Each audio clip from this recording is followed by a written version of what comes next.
जय हिंद मेरे प्यारे बच्चों। तो आज की जो अपनी क्लास रहेगी वो रहेगी पॉलिटी की। पॉलिटी में जो अपना आज टॉपिक है वो रहेगा सर्वोच्च न्यायालय। सर्वोच्च न्यायालय को बिल्कुल बेसिक से स्टार्ट करेंगे और बिल्कुल जड़ तक छोड़ेंगे। सर्वोच्च न्यायालय की अपनी जो है दो क्लासें रहेंगी। पार्ट 1 आज करेंगे, पार्ट 2 कल करेंगे। तो आज जो अपना पार्ट 1 देख लेते हैं। भारत का सबसे बड़ा न्यायालय सर्वोच्च न्यायालय। भारत का सबसे बड़ा न्यायालय सर्वोच्च न्यायालय। तो सर्वोच्च न्यायालय जो बना है वो एक भारत शासन अधिनियम आया था 1935 और यह अधिनियम अंग्रेजों ने बनाया था। भारत शासन अधिनियम आया था 1935। यह अधिनियम अंग्रेजों के द्वारा बनाया गया था। तब 1937 में संघीय न्यायालय की स्थापना हुई है। उसमें यह डिसाइड हुआ कि यह सर्वोच्च न्यायालय की स्थापना। सर्वोच्च न्यायालय की जो बात है वो भाग 5 में की गई है। सर्वोच्च न्यायालय की जो बात है वो भाग 5 में की गई है। इसमें जो अनुच्छेद है वे 124 से 147 तक अनुच्छेद है। यहां तक की चर्चा है। सर्वोच्च न्यायालय जो उद्घाटन हुआ है वो 28 जनवरी 1950 को हुआ है। सर्वोच्च न्यायालय जो उद्घाटन हुआ है वो 28 जनवरी 1950 को हुआ है। और सर्वोच्च न्यायालय जो स्थान निर्धारित हुआ है वो स्थान निर्धारित हुआ है दिल्ली। और दिल्ली के स्थान निर्धारित हुआ है दिल्ली। आर्टिकल 130 के तहत सर्वोच्च न्यायालय स्थान दिल्ली है। अगर दिल्ली के बाहर स्थापित करना है, अगर दिल्ली के इंस्टीट्यूट को दिल्ली के बाहर स्थापित करना है तो यह अधिकार सिर्फ सर्वोच्च न्यायालय के मुख्य न्यायाधीश को है। सर्वोच्च न्यायालय सिर्फ मुख्य न्यायाधीश को है। यह मुख्य न्यायाधीश को पूर्व अनुमति की आवश्यकता होती है राष्ट्रपति की, तब जाके सर्वोच्च न्यायालय की पीठ को बाहर स्थापित कर सकते हैं। सर्वोच्च न्यायालय में जो बोली जाने वाली भाषा है वो आर्टिकल 348 के तहत अंग्रेजी है। और न्यायालय परिसर के वास्तुकार की बात करें तो न्यायालय परिसर के वास्तुकार हमारे श्री गणेश हैं। सर्वोच्च न्यायालय में जो मूर्ति रखी है 210 सेंटीमीटर की है। और इस मूर्ति में औरत प्लस बच्चा प्लस किताब के चित्र हैं। और इसके जो वास्तुकार है वो चिंतामणि कुमार है। आइए आगे देखते हैं। अगर हम बात करें सर्वोच्च न्यायालय गठन की तो सर्वोच्च न्यायालय गठन हुआ आर्टिकल 124 के 1 में। सर्वोच्च न्यायालय गठन आर्टिकल 124 के 1 में हुआ है। इसमें जो मूल संविधान में और वर्तमान संविधान में, इसमें जो मूल संविधान में जो सदस्य, मूल संविधान में जो कुल न्यायाधीश थे वे थे हमारे 8 में तो एक मुख्य न्यायाधीश और बाद में बचे 7 अन्य न्यायाधीश। और जो वर्तमान में जो न्यायाधीश हैं उनकी संख्या है 34। वर्तमान में जो न्यायाधीश है उनकी संख्या हमारी 34। उसमें से एक मुख्य न्यायाधीश और 33 अन्य न्यायाधीश। सर्वोच्च न्यायालय में जजों की संख्या बढ़ाने का अधिकार सिर्फ संसद को है, बाकी अन्य मंत्रियों नहीं है। अब बात करें सर्वोच्च न्यायालय के मुख्य न्यायाधीश की नियुक्ति कैसे हो है तो सर्वोच्च न्यायालय की जो मुख्य न्यायाधीश की नियुक्ति हो है वो राष्ट्रपति करेगा। और राष्ट्रपति करेगा वरिष्ठता के आधार पर करेगा।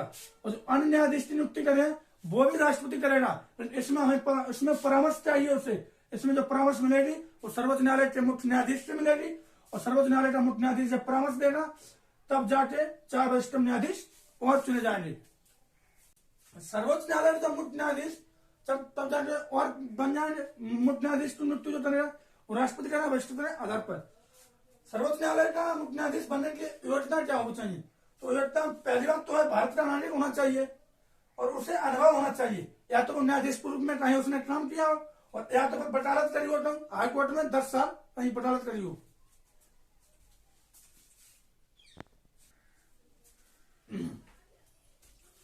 हम शपथ की बात करें तो शपथ सिर्फ राष्ट्रपति देगा।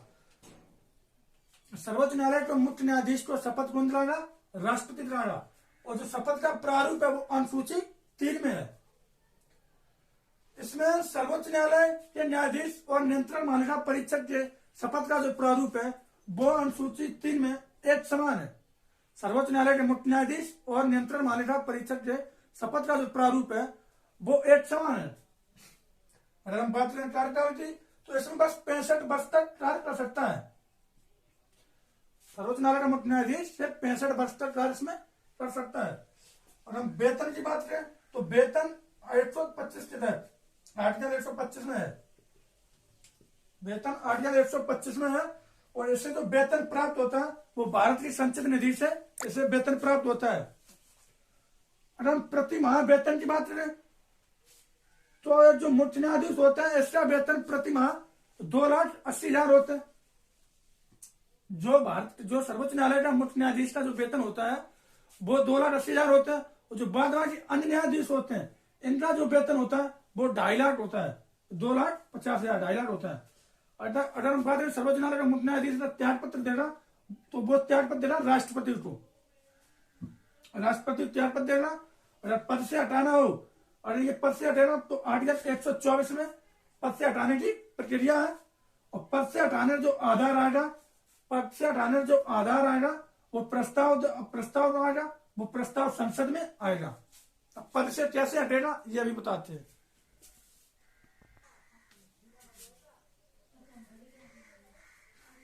देखते हैं पद से कैसे हटेगा, पद से किस लिए हटाया जाएगा।